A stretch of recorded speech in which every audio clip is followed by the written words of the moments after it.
અમારા અરવિંદ ભુવાજીનું કોઈ અપમાન કરી જાય અને અમે સાના માના બેહી રહીએ, ના એ મેળ જ ના આવે હો. આ વિડીયો જુઓ. કાળુ ભગતની મેરડીના ભુવાજી અરવિંદ. મિત્રો, અત્યારે હાલ સોશિયલ મીડિયાની અંદર એક જ વાત ખૂબ જ ચર્ચામાં ચાલે છે. ગેનીબેન ઠાકોર, અરવિંદ ભુવાજી અને મિત્રો એક આ દાદા. અત્યારે હાલ 2-3 દિવસથી સોશિયલ મીડિયાની અંદર ઘણા બધા લોકો આમને સામને વિવાદ કરી રહ્યા છે. કોઈ લોકો આમના ઉપર વિડીયો બનાવી રહ્યા છે, તો કોઈ લોકો ભુવાજી ઉપર, કોઈ લોકો ગેનીબેન ઠાકોર વિશે. તો મિત્રો, અત્યારે હાલ સોશિયલ મીડિયાની અંદર ગેનીબેન ઠાકોર જે બોલ્યા કે અમારા ઠાકોર સમાજની અંદર, મિત્રો ગેનીબેન ઠાકોરે ઠાકોર સમાજની જ વાત કરી હતી કે તમે બધા આવી અંધશ્રદ્ધાઓથી દૂર રહો અને મિત્રો આવા ભુવા ભોપાળાની અંદર ન પડશો. મિત્રો, વિડીયો પૂરો જોવો એ પહેલા એક વાતની નોટિસ કરી લેજો કે આ વિડીયોની અંદર આપણે કોઈનો વિરોધ નથી કરવાના, કે નથી ભુવાજીનો વિરોધ કરતા, કે નથી ગેનીબેન ઠાકોરનો વિરોધ કરતા, કે નથી આ દાદાનો વિરોધ કરતા. પણ મિત્રો, અત્યારે હાલ ખૂબ જ વિડીયો વાયરલ થઈ રહ્યા છે. ઘણા બધા લોકો ગેનીબેન ઠાકોરને પણ સાચા માની રહ્યા છે, ઘણા બધા લોકો અરવિંદ ભુવાજીને પણ સાચા માની રહ્યા છે. મિત્રો, હું પણ ભુવાજીને સાચા માનું છું, ગેનીબેન ઠાકોરને પણ સાચા માનું છું. કેમ બંનેને સાચા માનું છું?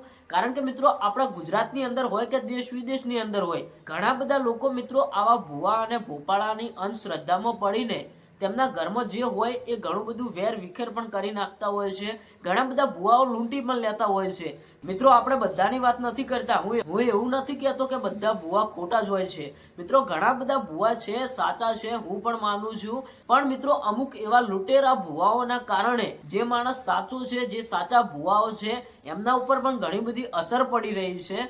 તો મિત્રો, આપણે અત્યારે હાલ તમને માહિતી આપીએ કે ગેનીબેને જે વાત કરી છે એ પણ એમની રીતે સાચા છે, અને જે અરવિંદ ભુવાજીના સોશિયલ મીડિયામાં વિડીયો વાયરલ થઈ રહ્યા છે એ ભુવાજી પણ સાચા છે.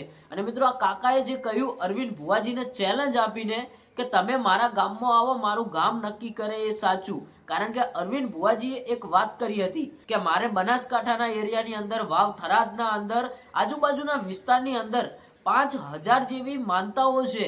બધા લોકો મારી માતાને માને છે અને મને પણ માને છે, એટલે મારી જોડે લોકો આવતા હશે, એટલા માટે જ મારી આટલી બધી માનતાઓ છે.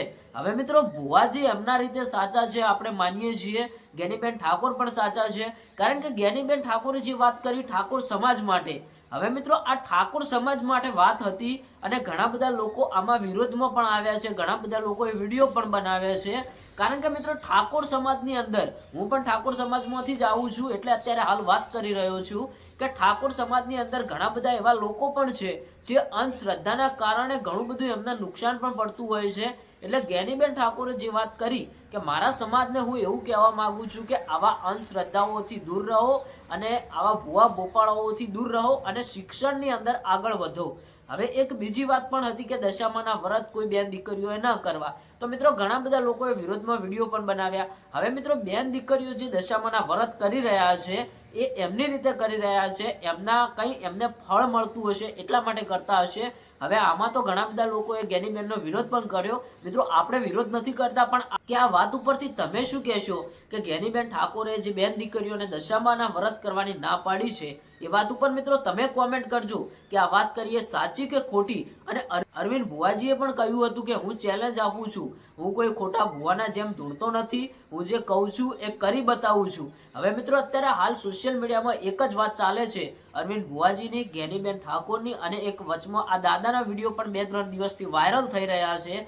એ બધાના મિત્રો આપણે થોડી ક્લિપ તમને બધાની બતાવી. હવે આમાંથી તમે કોને સપોર્ટ કરો છો, તમને કોણ સાચું લાગે છે એ ફરજિયાત કોમેન્ટ કરીને જરૂરથી બતાવજો. મિત્રો, આ વિડીયોની અંદર આપણે કોઈનો વિરોધ નથી કર્યો કે નથી આપણે કોઈનો વિવાદ કરતા.